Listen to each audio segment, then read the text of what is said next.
বললেন। তিনি কি বললেন? গোপালগঞ্জের ঘটনার পূর্ব কোনো ইনফরমেশন গোয়েন্দাদের কাছে ছিল না। তাহলে বাংলাদেশের গোয়েন্দারা কি করে? স্বরাষ্ট্র উপদেষ্টা কি করেন? তিনি কেন খোঁজ রাখলেন না? তার অবহেলা আছে, এটা স্পষ্ট ভাষায় দৃষ্টিগোচর হচ্ছে। আমরা শুনলাম আইন উপদেষ্টা বললেন যে 1 বছর হয়ে গেছে, এখনো প্রশাসনে আওয়ামী লীগের প্রেতাত্মারা আছে। কিন্তু 1 বছর ধরে তিনিও তো ক্ষমতায় আছেন, তিনিও তো উপদেষ্টা হিসেবে আছেন। তিনি কি করলেন? তিনি কোন প্রশাসনের মধ্যে শক্তি অভিযান পরিচালনা করতে পারলেন না। প্রিয় বন্ধুগণ, এই বিক্ষোভ মিছিল পূর্ববর্তী এই সমাবেশ থেকে আমরা সরকারের কাছে উদাত্ত আহ্বান জানাবো। আমরা ছাত্ররা দাবি করছি, এই দাবি অনতিবিলম্বে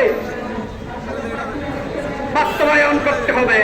আমাদের দাবি সমূহ হল, আগামী 18 জুলাই ইসলামী ছাত্র আন্দোলন বাংলাদেশ দেশব্যাপী জুলাই জাগরণ ও স্বৈরাচার প্রতিরোধ দিবস হিসেবে পালন করবে।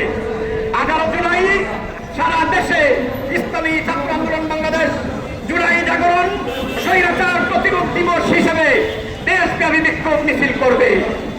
স্মারকলিপি পেশ করবে ডিসি বরাবর এবং বিশ্বের চরমনায় সেই ঐতিহাসিক ভাষণ, যেই ভাষণের মধ্য দিয়ে বাংলাদেশের মানুষ জুলাইয়ে মুক্তির বার্তা পেয়েছে, মুক্তির সূর্যের উদয় দেখেছে। সেই ভাষণ উন্মুক্ত স্থানে ইসলামী ছাত্র আন্দোলন বাংলাদেশের জনশক্তিরা প্রদর্শনী করবে।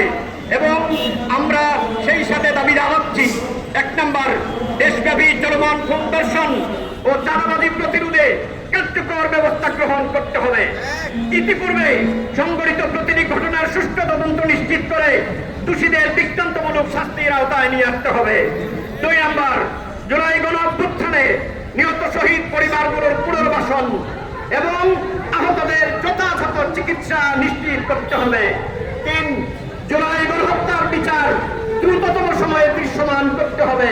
4, আগামী 5ই আগস্টের মধ্যে জুলাই অভ্যুত্থান সংক্রান্ত ঘোষণাপত্র ও জুলাই সনদ প্রদান নিশ্চিত করতে হবে।